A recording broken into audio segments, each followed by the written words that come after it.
Hello guys, तो कैसे हैं आप सब लोग। तो अभी मैं आपके सामने आ चुका हूं। तो आज हम जो है आपके अकाउंटेंसी पे जो है 10 MCQ करेंगे। और आज हमने अकाउंटेंसी की सेक्शन आपकी जो है टॉपिक वाइज टेस्ट आपके लिए जो है लाना शुरू कर दिए हैं। तो आज आपका पहला अकाउंटेंसी का टेस्ट है। इससे पहले अगर बात करें तो मैंने जीके के सारे आपको टॉपिक टेस्ट जो हैं वो दे दिए हैं। अगर आपने वो टेस्ट नहीं देखे हैं तो आप हमारे चैनल को सब्सक्राइब करें और प्ले लिस्ट में जाके फास्ट सेक्शनल टेस्ट में जाके आपको सारे जो हैं जीके के टॉपिक टेस्ट मिल जाएंगे। तो आज से हम अकाउंटेंसी के सेक्शन के जो है आपके लिए सारे के सारे जो हैं वो सेक्शनल टॉपिक टेस्ट जो है वो लेके आएंगे।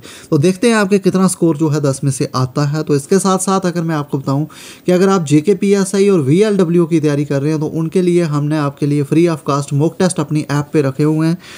तो आप हमारी ऐप को डाउनलोड कर सकते हैं और ऐप को डाउनलोड करने के बाद स्टोर में जाके आपको वो टेस्ट जो हैं वो मिल जाएंगे। उनका बेनिफिट आप ज़रूर उठाएं ताकि आपको पता लग सके कि आपका कितना स्कोर जो है वो आ रहा है। तो चलिए गाइस शुरू करते हैं। अकाउंटेंसी के 10 क्वेश्चंस मैंने आपके लिए लाए हैं। देखते हैं आपका कितना स्कोर जो है आज के अकाउंटेंसी सेक्शन में आता है। तो पहला MCQ आपकी स्क्रीन पे आ चुका है। What is the last step of accounting as a process of information. तो आपने बताना है कि लास्ट स्टेप क्या है accounting as a process of information. तो पहला आपने बताना है कि लास्ट स्टेप तो recording of data in books of accounts, preparing summary, communication of information या analysis and interpretation of data. तो यहाँ पे आपने बताना है कि लास्ट स्टेप जो है बताएं। आप कमेंट सेक्शन में लिख के भी बताएं। तो इसका जो राइट आंसर गाइस है लास्ट स्टेप जो है वो है कम्युनिकेशन ऑफ इंफॉर्मेशन। तो this is the right answer. बाकी ये तीनों जो है ये गलत हैं। तो इसलिए राइट आंसर जो है आपका रहेगा communication of information is the last step as a process of information. तो आई होप सब ने 1 मार्क्स जो है वो ले लिया होगा। तो आगे चलेंगे।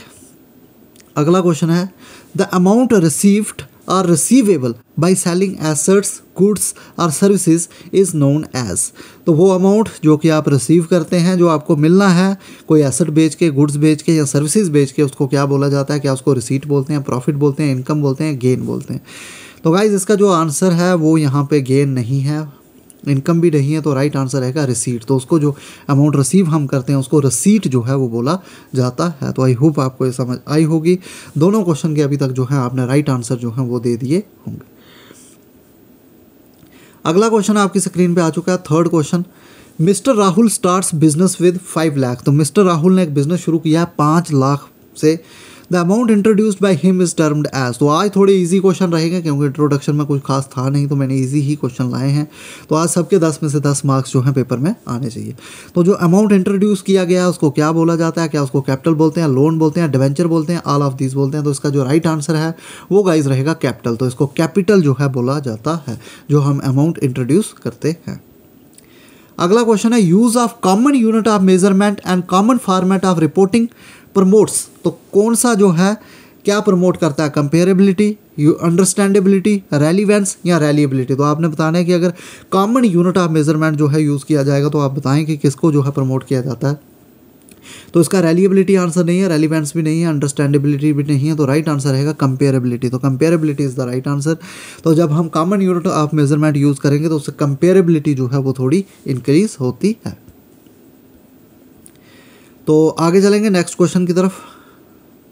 अगला क्वेश्चन है which qualitative characteristic of accounting information is reflected when user of information is able to depend on the information. तो कौन सी क्वालिटेटिव कैरेक्टरिस्टिक हमें देखने को मिलती है जब यूज़र जो है वो एबल होता है डिपेंड इन्फॉर्मेशन पे डिपेंड करने के काबिल होता है। तो आपने बताना है क्या उसको अंडरस्टैंडेबिलिटी बोलते हैं, रेलिवेंस बोलते हैं, कंपेरेबिलिटी बोलते हैं या रेलिएबिलिटी बोलते हैं। तो उसका राइट आंसर आप मुझे बताएं। तो इसका राइट आंसर जो है अंडरस्टैंडेबिलिटी नहीं है, रेलिवेंस भी नहीं है, कंपेरेबिलिटी भी नहीं है। तो reliability is the right answer.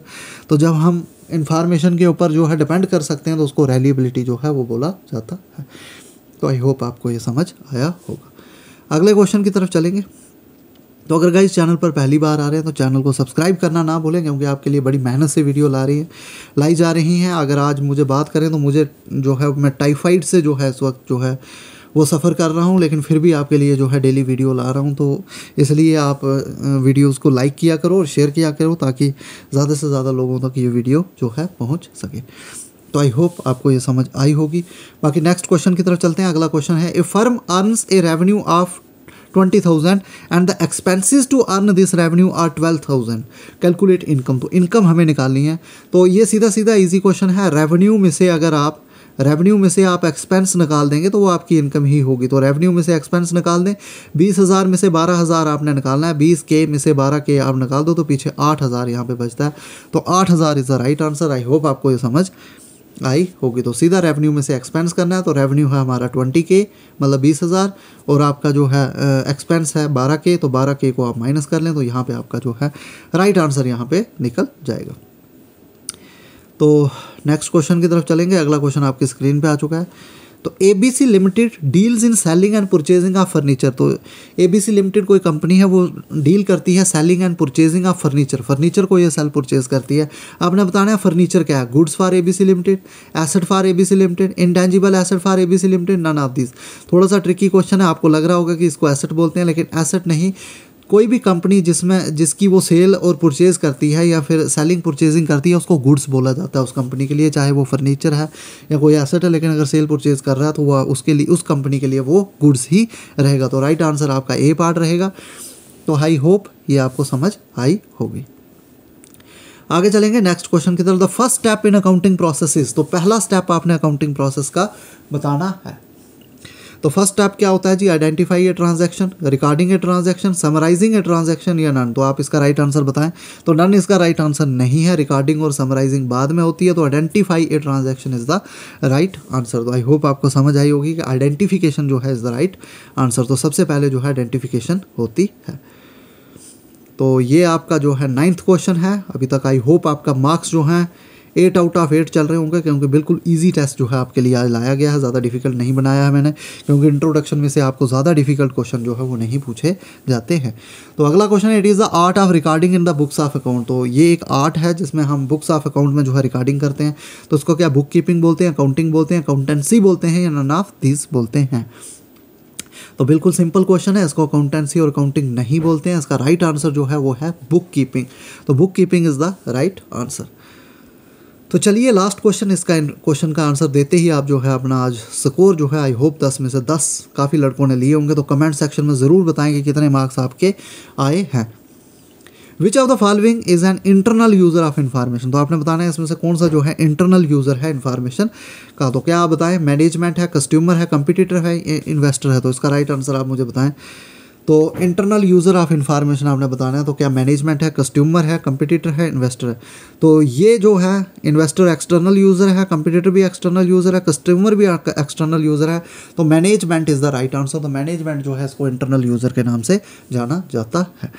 तो ये थे आपके 10 के 10 क्वेश्चन। आई होप आपने 10 में से 10 मार्क्स लिए होंगे। तो इस वीडियो को ज़्यादा से ज़्यादा शेयर करें ताकि सब तक ये वीडियो जो है पहुँच सके।